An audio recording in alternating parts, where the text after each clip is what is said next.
All right, so we got a few more of these homework problems that are due. These are from Monday, so we want to go over these.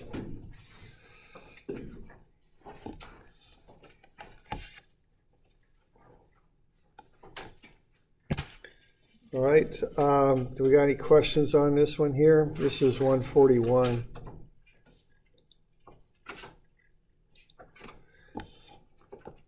What we're after on this is to see how far over that point will move after that load is applied. So after the load's applied, that's that load on the top. This thing will go into a shape like that, okay? So this is an example of shear strain.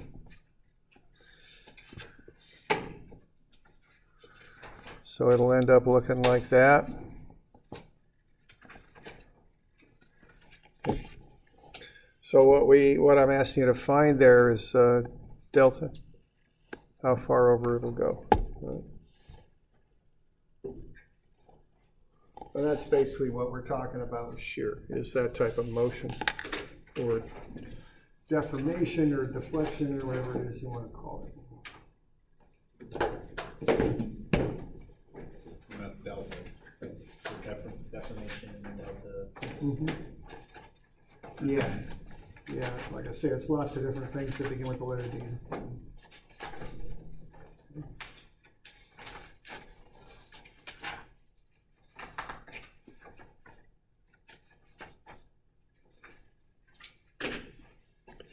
All right. Now 143 is the other one. Now that one's, got a few things going on. I mean, what's going to happen here when this load is applied is you're going to have a few different types of deformation that are occurring there on this one. The first thing that's going to happen is this alloy X. If you look at that, it's got very high, I want to say moduluses, but I think moduli, I think is how you make that plural, but whatever. Those numbers are extremely high. So the alloy X is not going to deform. Okay, it's going to stay the same shape. Now it's going to move down because it's not supported directly underneath, but it itself will not deform. So what's going to happen here are two things. This block here is going to get shorter. So there's going to be a delta there. Now what that is delta on account of the normal stress of the person standing on that block. So I don't have a nice official term for that, so I'll just call it delta sigma, because that's a normal stress. That's going to shorten that block up. So that's what that'll be, delta sigma. And I'm having trouble writing with my pen here with enough control to make that look like anything, but there we go. That's all as good as I'm going to do on that, okay? So that's one thing that's going to happen. Now the other thing that's going to happen are these rubber blocks are going to deform as well, and they're going to go into a kind of a classic kind of shear shape like that. So they're going to turn into parallelograms, just like that block we were just looking at will do. So they're going to do this, okay? So we're going to get a second delta there, right there. And for lack of a better term, we can call that delta tau, because that's a shear stress there. Okay? So both of those things are going to happen. So we have to account for both of them and add the effects together. So do we got any question on that so far, what I'm talking about there?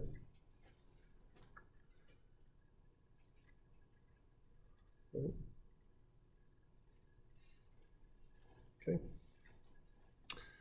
So delta total is just a simple matter of adding the two together. It's delta, and I call it delta sigma plus delta tau. Okay, so that's the terms I'm using. Okay.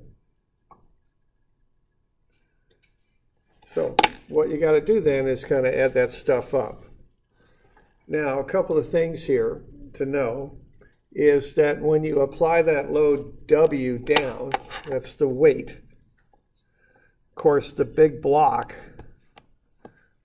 you know, it's going to look like, or the block that the person's standing on, you're going to have W down, so that alloy X will push up with W.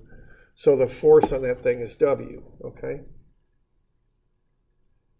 But when you get to those things on the side, there's two of them and two supports.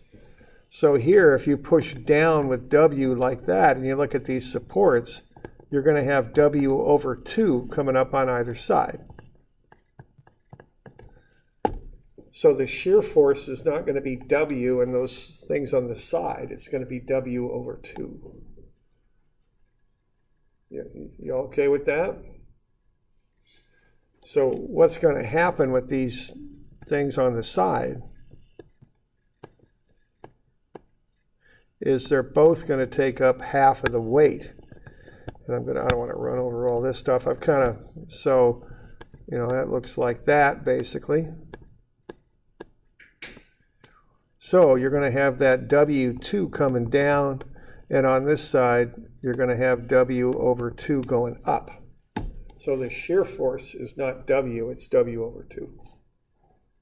And that's because there's 2 pieces of rubber? Yeah, so right. If there was 4, it would be over 4.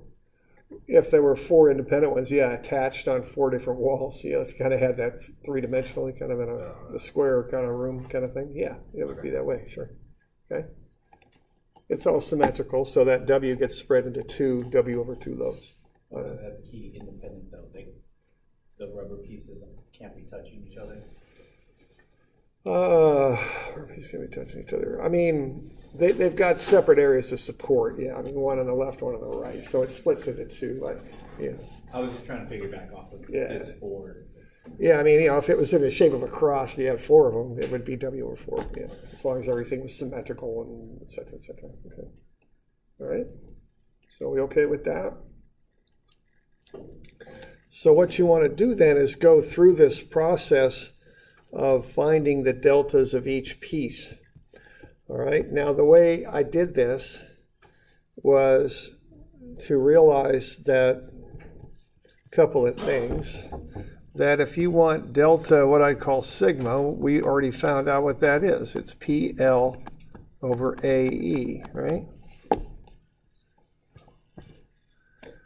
So if that's delta for normal stress, that's what that is. What do you suppose delta for shear stress is then? Instead of P, what do you call it when it's a shear load?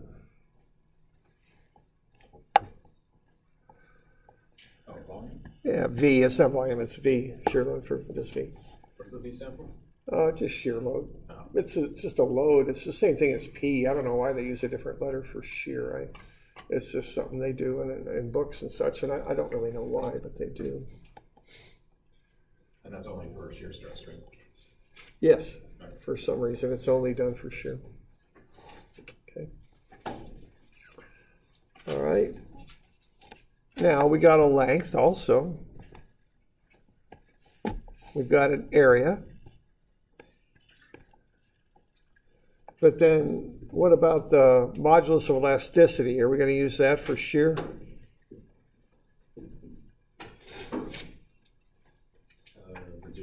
Yeah, so it's the shear modulus you use here, okay? So you can take that normal stress equation that we developed on Wednesday and just modify it a little bit and use it for shear if you want. The one really important thing there is change E into G. You don't use the modulus elasticity, that's for normal stress. You use the shear modulus for shear stress. Okay. Now this isn't a commonly used formula. I've never seen it written down in a book anywhere. And I didn't put it on your formula sheet, but you can, you know, get from PL over AE to VL over AG pretty quickly, okay, pretty easily. Right? So that's what we do with that.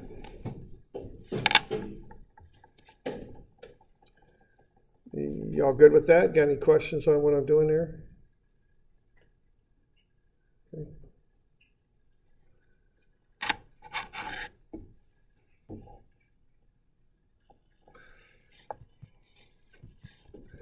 All right, so if that's what I've got, what I would tend to do on this, would be to just build a table. You know, like I say, I'm not always very bright or very observant, so to minimize errors, I just do tables, okay?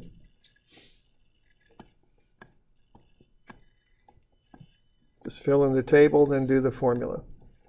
So we need an entry for P or V, we need one for the length, we need one for the area, and we need one for E or G. And then we just go ahead and run the numbers. So delta sigma is PL over AE, and then delta tau is VL over AG, okay? So that's what I do, okay?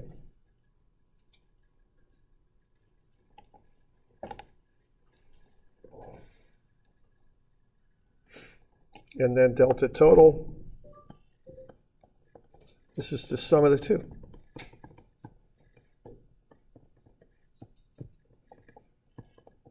Just add them up. Okay.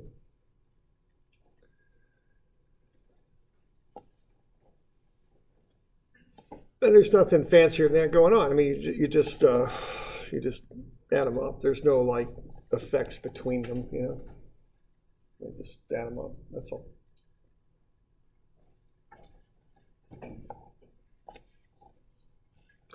All right, now to remember these things,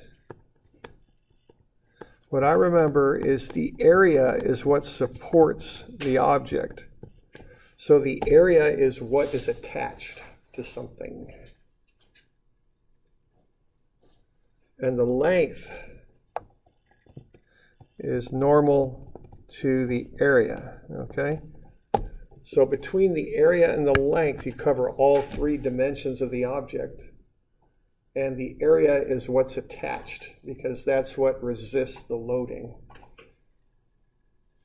So the more stuff you've got attached to the wall or attached wherever, the more, the smaller the delta will be. Okay? So that's my little trick to remember this stuff, to keep them straight. So the area for shear is what I've shaded in there in yellow. Okay, that's attached. So either one of those can be considered to be the area.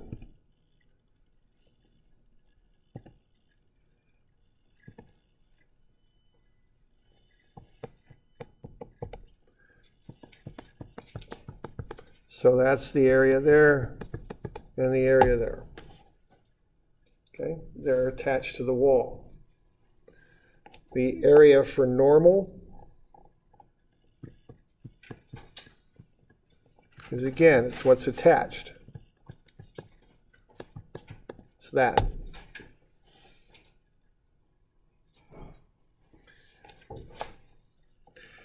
Now the length comes off of those.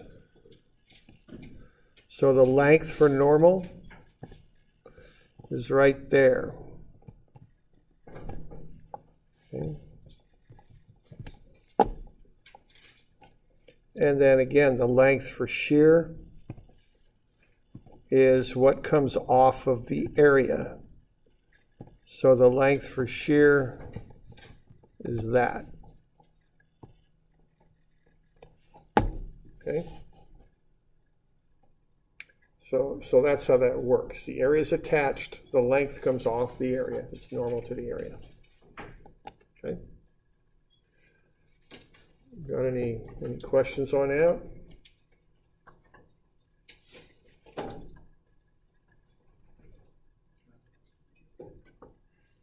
Is the length just 48 on that one? Or are you? Yes. Okay. So it's just on one side? If you use the load of W over 2, you use just one side. What you're doing, you're going to find the delta of one side. It's all symmetrical, so that'll be the delta on the other side. And that's how far down that LOAX will move with shear. It's not like you add the delta from one side to the delta of the other. They're occurring together, and they should be the same. Okay?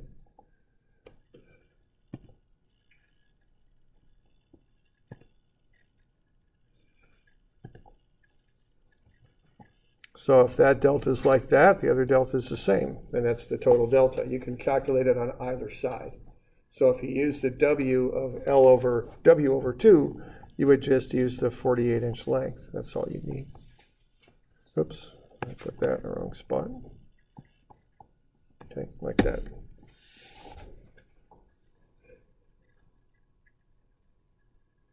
You got any questions on that? Seems straightforward when you do it. Yeah. Hmm? Like, would we be able to calculate the angle that those surfaces would then be lying at? Yeah. It's just the arctan of whatever the shear strain is, delta over L. And, you know, I mean, the shear strain is actually that angle in radians. It's converted to degrees, you got the angle. Okay. All right. Oh, yeah, because then you're given radians and then you just convert it.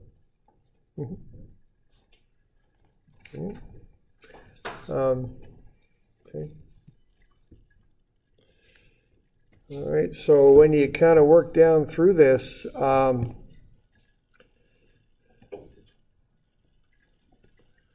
this one is 0.0002 W.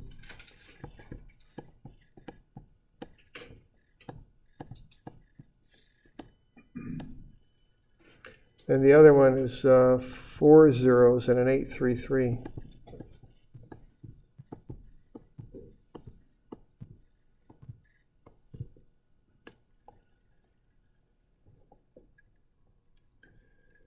Okay.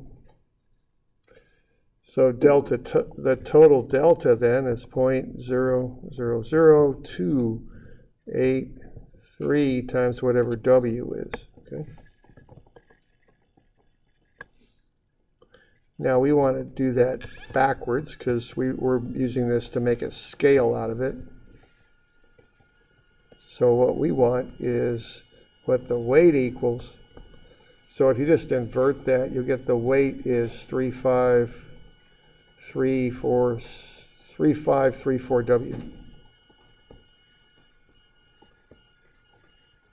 Or delta, I'm sorry. So you just measure the delta on that device and then multiply it by 3534, and that'll be the weight.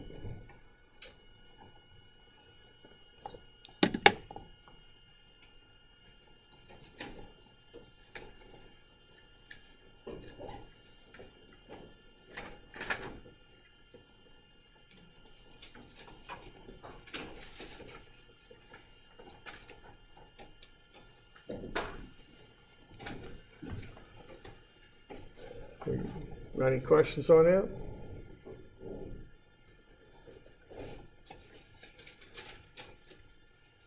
Wait, so what did you just do right now?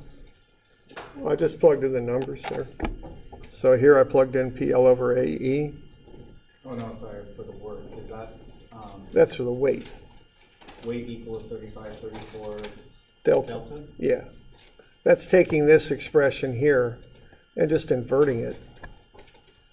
So if you add delta sigma and delta tau, you get 0.0000283 times W. So if you just invert 0.0000283 W, you know, if you invert 0.0000283, you get 3534. Just the inverses of each other. Okay. Because what the question asks, what's the weight? How do you figure out the weight? And you figure out the weight by using delta.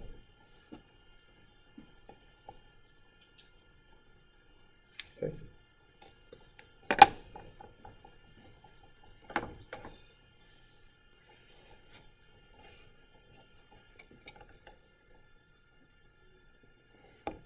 So, questions on that? Doing okay?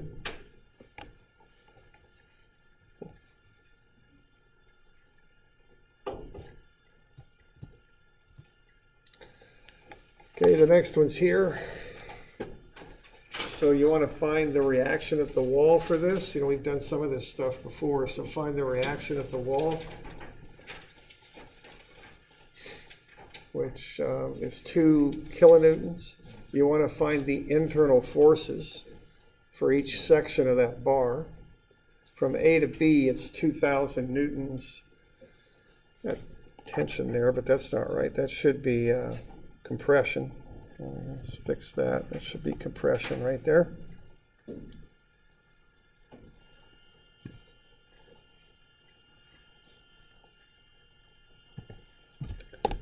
Okay. So you want to find the force in each section. So what you got here is delta is PL over AE. So it's similar to the other one. You want to find P, L, A, and E for each section, and then just add the effects together is what you want to do.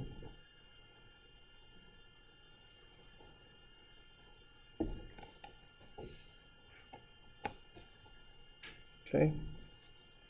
So find the reaction at A,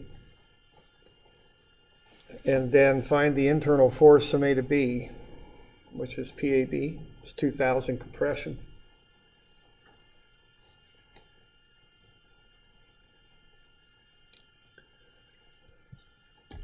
Okay. And then again, I just make a table and find P, L, A, and E for each section, and then combine them together. You're going to add them together.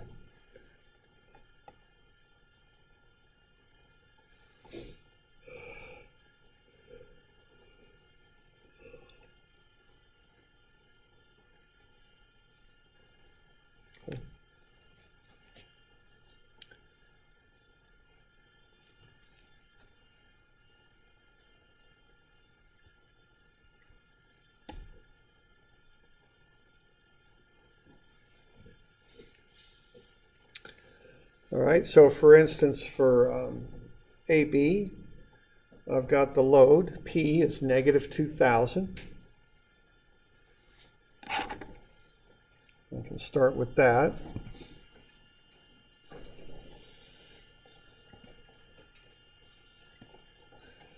Okay, then I got the length. It's just right there, 0.36.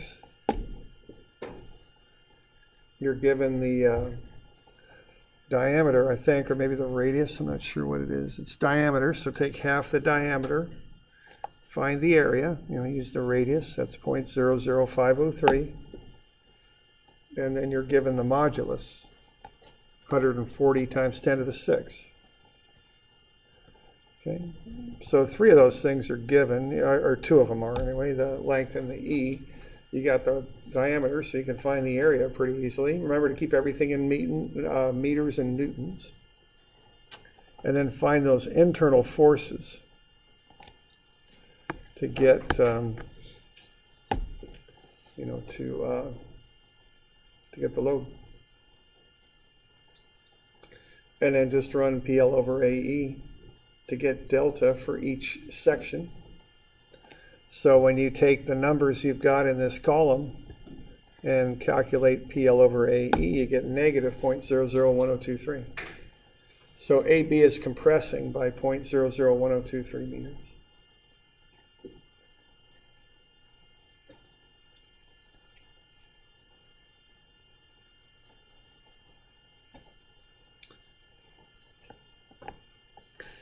And then you take the internal force in BC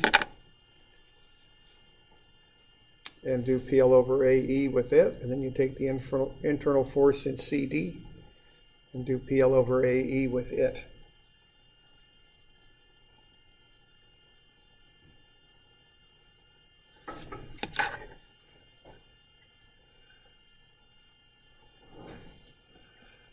Okay.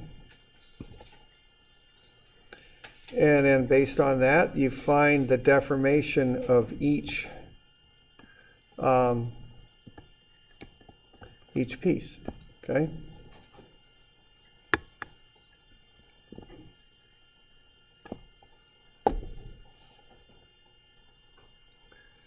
All right, and then once you've got that, what you want to do is figure out how much point B moves. Well, that's just equal to the negative 0.001023 that you just found. Okay, now point C, what's going to happen with that is this is going to shorten up a little bit, and it compresses. like so. But the next section, BC, is going to lengthen because it's got a tensile force in it.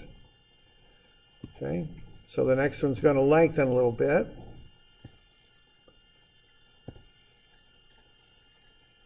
So it's going to get a little bit longer. Okay, so what you're going to do is add up the effects of both sections.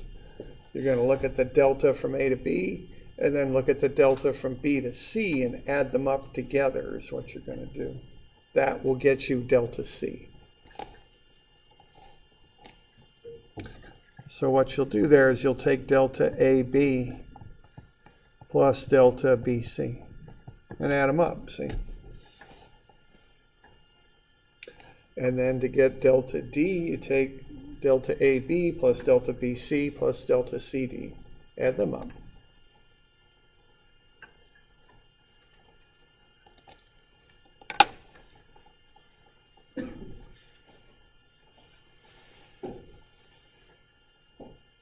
All right, so that's how you work through that one. You just find PL over AE for each section.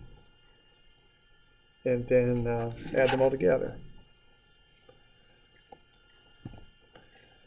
So that last one is compression again. So it's going to shorten up a bit.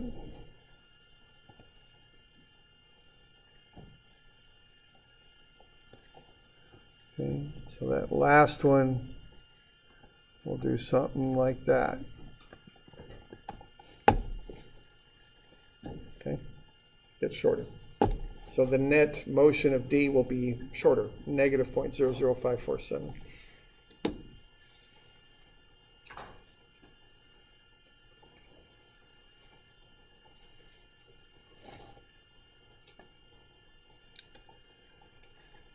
You got any questions on that?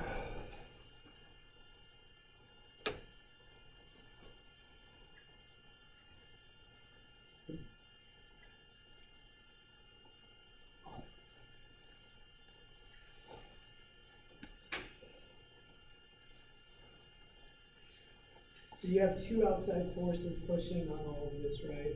And from A to B, that's compression. From B to C, that is expansion. And tension. Compressing yet again, right? Yeah. Just add them sequentially down the line to get to what you want to know. You're assuming that support at A is the reference. It's not moving anywhere. It's the solid point you measure from. Okay. All right.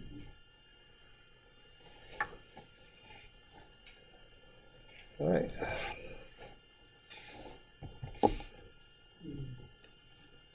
Okay, so that's the rest of the stuff that's due Monday. There's a couple others that we covered earlier. Just be sure to get those in there too. I think 131 and 2, is that right? Yeah, 131 and 2. All right.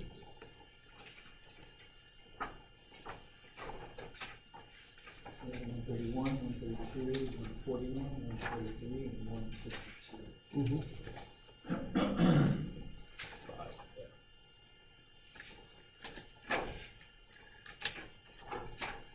Well, why don't we have a look at page 200 then?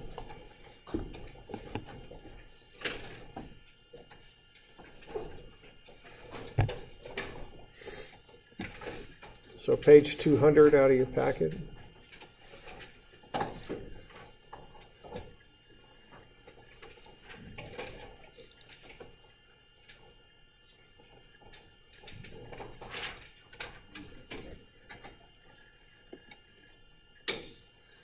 It should look something like that. So let's everybody just start and look at that. One of those is shear and the other one is axial. Why don't you label each one? So on page 200. Which one's shear and which one's axial? Start with that.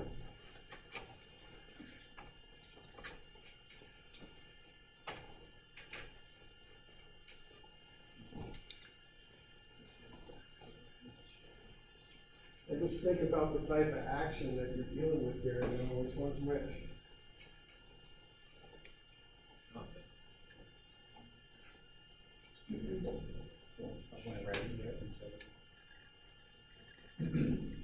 What's the reason? The reason? Okay, so what axial does is it stretches things or compresses them. What shear does is make one plane slide across the other. Okay? So that first one is axial, I think, because that's just going to take that block and stretch it. Think of it as being like an accordion or a spring. It's just going to stretch it out. Whereas this one, if you think of this as being like a deck of cards, each card is going to slide a little bit across the previous one. And you're going to get, you know, I'm exaggerating it perhaps, but you're going to end up with a shape like that. Okay? So the second one's shear.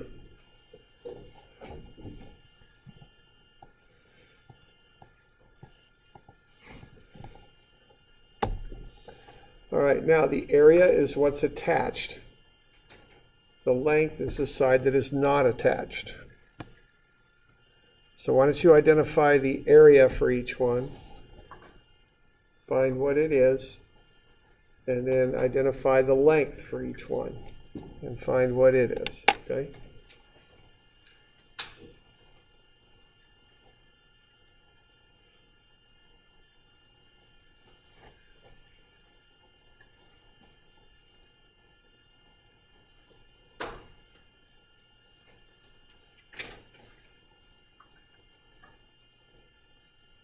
So what's attached? What's the clue that something's attached on one of these sketches? When you know what something's attached. Yeah, but those little hatch on it, okay?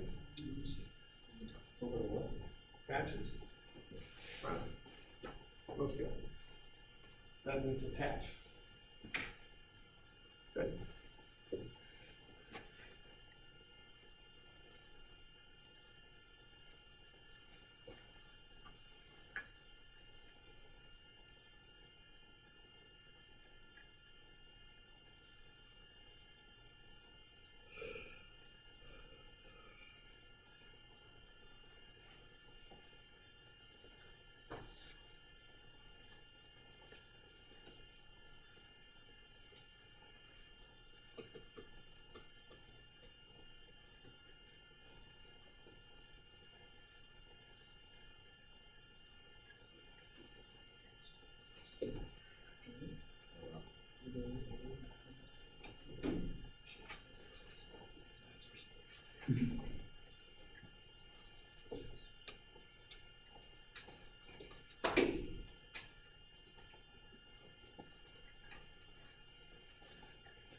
So what's the first area for the normal stress? What's that going to be? 0.06. Yeah, 0.06. And the length is going to be the other dimension. So between the area and the length, you cover all three dimensions. Okay.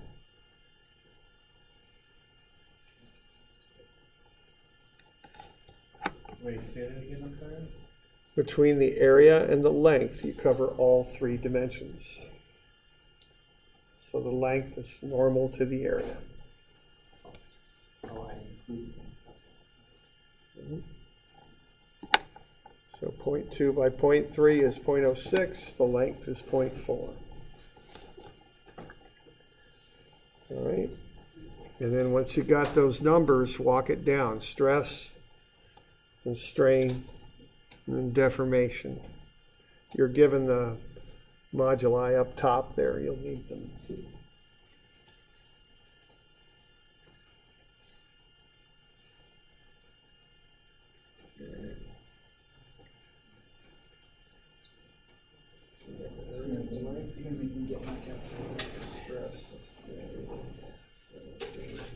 I still need to switch mine over. I need something from this.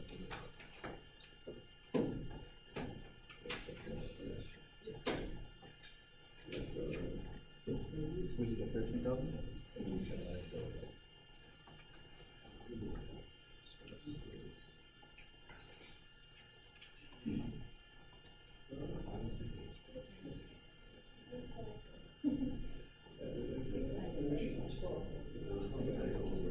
Point zero six?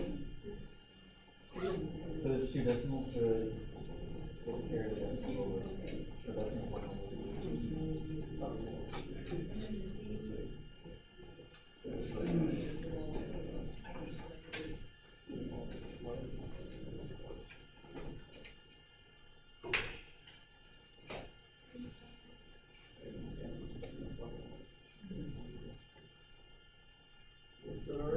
Oh,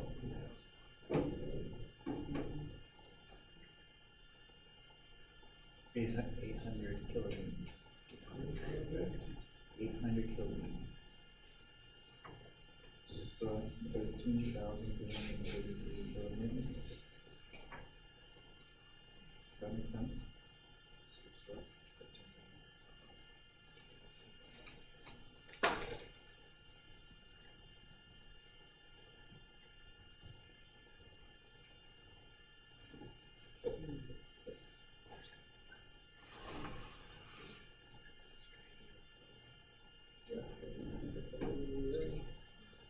Okay, so once you got the stress, that's the load over the area.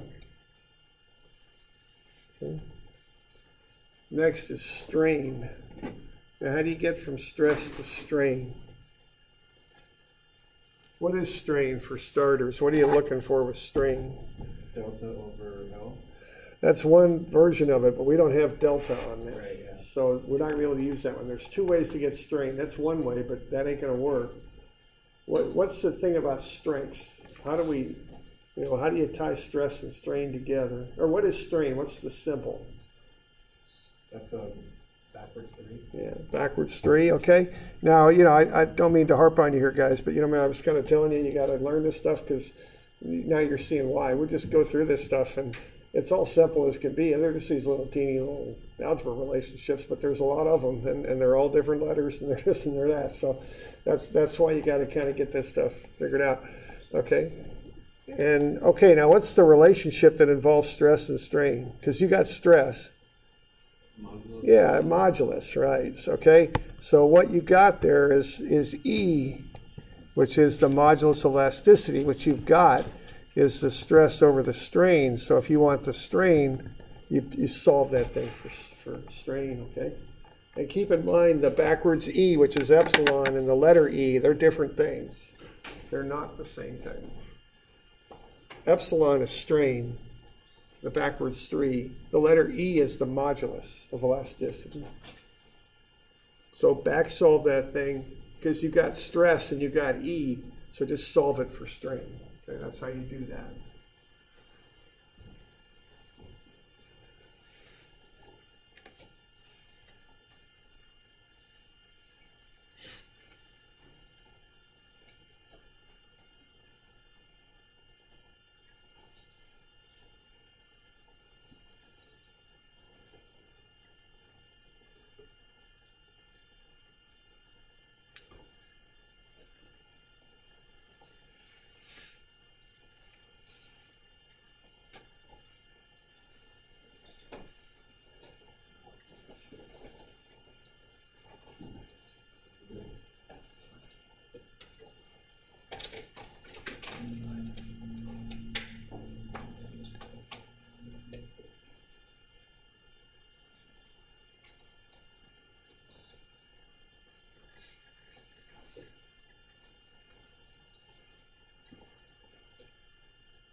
10 to the 9.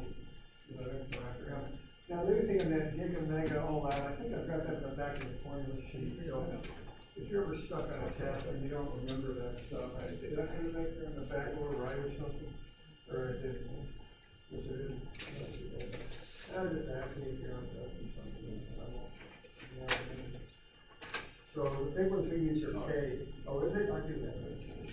Oh, there we go. Yeah, it's on the front lower right. Okay. Runs across there. So. The main ones are K for 10 to the 3 and M for 10 to the 6 and G for 10 to the 9. Kilo, mega, and giga.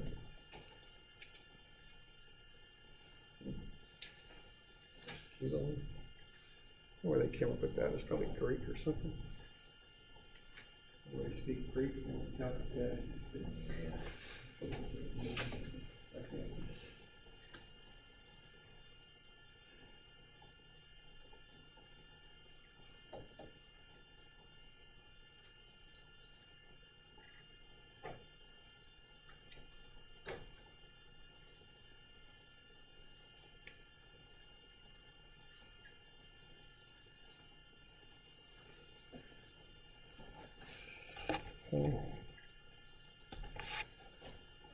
So the strain is, they're small typically, 0.000667. We're just back solving that formula for strain.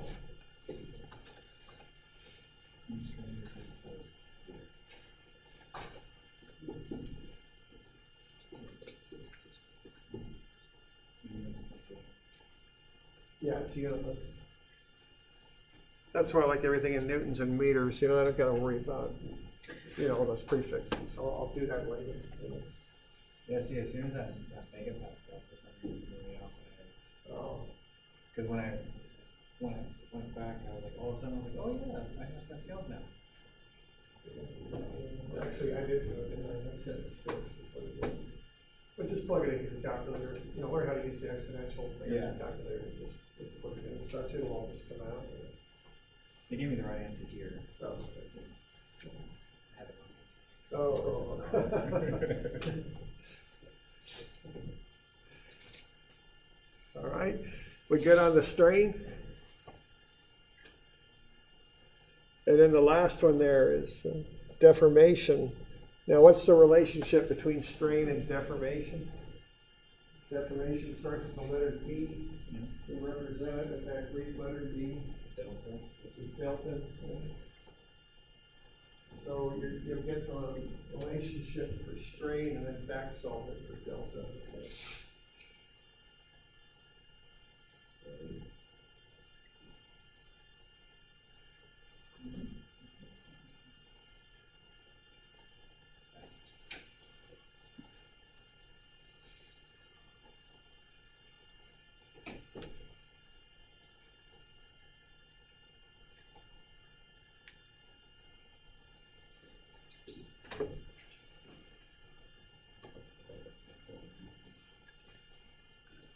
Another strain is yeah. In front of you.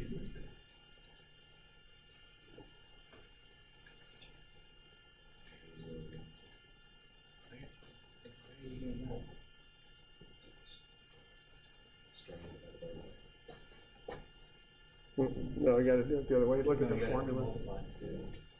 Look at your equation here. You have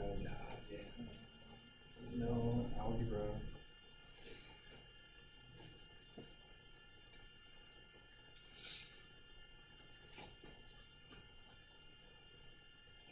And that's just Yeah. The delta just ought to be in meters. And then we'll do the other side too. You know, we're about out of time, so maybe you could just do that. We'll go over it on Monday, I think. Okay. So you. okay.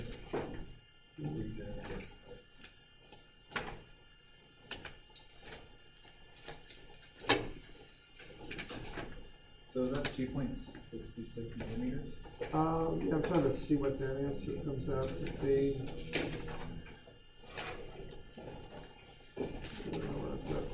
Oh, here it is. Okay. Should be 0.000267 meters for delta. 0.000267. Okay, so I'm not, oh, there you go. Just multiply, because you got strain is delta over L, so delta is strain times L. So take that strain times the length, and you'll get the delta. Okay. And then why don't you see if we can do the other side over the weekend? You know, we'll go over it Monday. You got those 5 homework problems to do. There's nothing else that I'll assign now. Okay. Are we good? All right. Well, have a good weekend. Maybe not quite as nice as last weekend, but from what I hear. No, this weekend's gonna be the best. It's my birthday.